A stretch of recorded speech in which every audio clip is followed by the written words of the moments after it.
Chapter 4, Rearchitecting the Firm. Welcome. Today, we are jumping right in. Have you ever wondered what happens when a company grows so incredibly fast that it physically starts breaking apart at the seams? Well, back in 2002, Amazon hit an absolute brick wall. They had the grand vision, they definitely had the customer demand, but their internal structure and software infrastructure, they were completely buckling under the pressure of their own massive growth. They simply had way too many products and too many disparate businesses running on this cobbled-together network. Okay, let's dive into this because the solution was wild. To fix it, Jeff Bezos sent an internal email to his entire development staff that would literally change business history forever. It became famously known as the Bezos Mandate. He wrote, "All teams will henceforth expose their data and functionality through service interfaces. Teams must communicate with each other through these interfaces." Listen, he wasn't just asking nicely, and this was definitely not a suggestion. He mandated that there would be absolutely no other form of inter-process communication allowed. Zero. No backdoors, no direct linking, no hidden databases. He was forcing a complete tear-down-to-the-studs elimination of traditional organizational silos. But why? Why did a CEO have to take such an extreme, uncompromising measure over software architecture? Looking at this historic memo snippet on the screen, complete with a signature, you really get a sense that this was so much more than an IT decision. By demanding that all teams share their data via open APIs, or application programming interfaces, Bezos was deliberately rewiring the very DNA of how his employees work together. He knew that without total consistency in technology, data architecture, and a unified view of the customer, Amazon was going to fall apart. By forcing this one strict technical rule, he completely changed the way the entire firm operated. Now, to understand why this was a do-or-die moment, we have to step back and look at a foundational theory of organizational design. And that brings us to a really fascinating concept first introduced in 1967 by a computer scientist named Melvin Conway. The mirroring hypothesis, often called Conway's law, states that an organization is basically constrained to design systems that reflect its own communication patterns. In simple terms, your technology architecture reflects your org chart and your organization reflects your technology. You just cannot fundamentally change one without completely changing the other. If you have separate departments that don't talk to each other, you are inevitably going to build disconnected software systems that can't talk to each other either.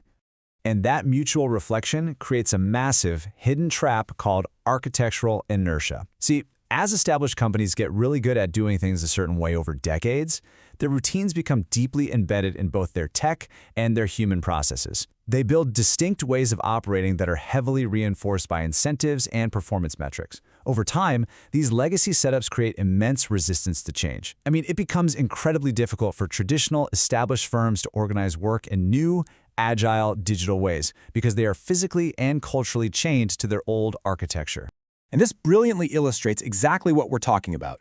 Traditional enterprise IT is built on isolated, distributed, functional silos. You've got a silo for marketing, a silo for the supply chain, a silo for finance, and so on.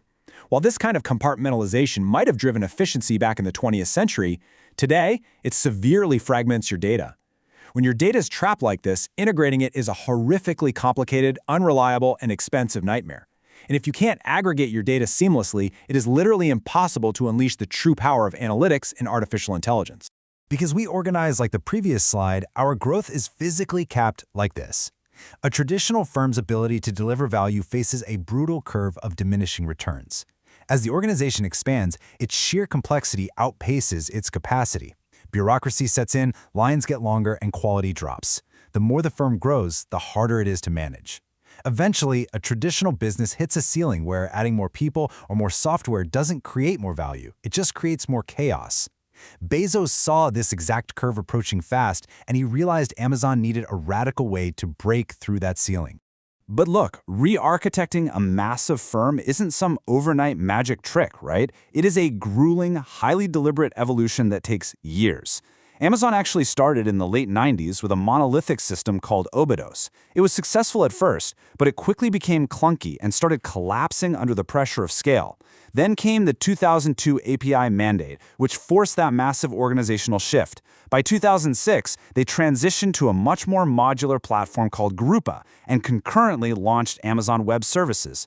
Finally, by 2010, they deployed the Santana platform. This was the Holy Grail, a true, centralized, standardized set of software services with crystal-clear APIs that allowed Amazon to scale endlessly.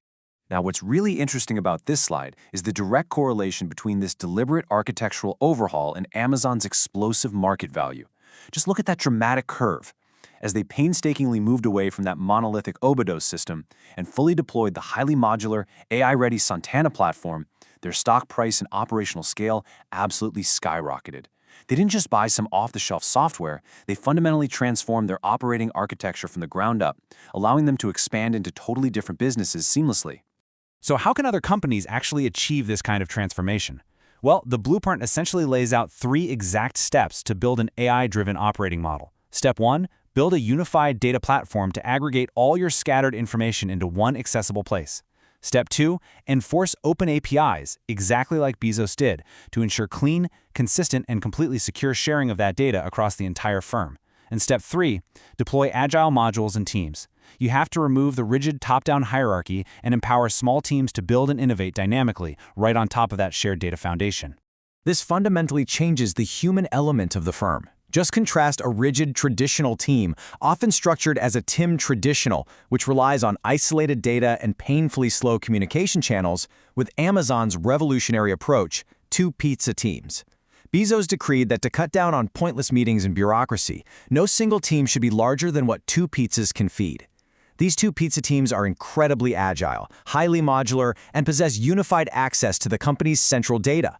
They can innovate rapidly and independently because the strict API rules keep everything perfectly connected without needing constant managerial oversight. So, the crucial point is that this new digital operating architecture entirely bypasses the physical ceilings of traditional business. By embedding processes directly into software, it completely removes human tasks from delivery bottlenecks. Think about it. No human is manually setting prices for every item on Amazon or dispatching every single Uber car. It unlocks truly exponential scale, scope, and learning. Those APIs allow secure, frictionless connectivity across both internal teams and external partners. Ultimately, this complete architectural shift creates automated, AI-driven decision factories where data flows seamlessly. We've seen how a single, absolute mandate to tear down data silos transformed Amazon from a struggling online retailer into an unstoppable global force. It all comes right back to Conway's Law. Your technology and your organization are mirrors of each other. If you want to compete in the age of AI, you can't just bolt shiny new software onto an old, fragmented, siloed structure. You have to be willing to tear it down and re-architect the firm from the ground up. Which leaves us with a stark, vital question for your own business. Apakah struktur Anda menghambat atau mengalirkan innovation? Does your structure bottleneck or flow innovation?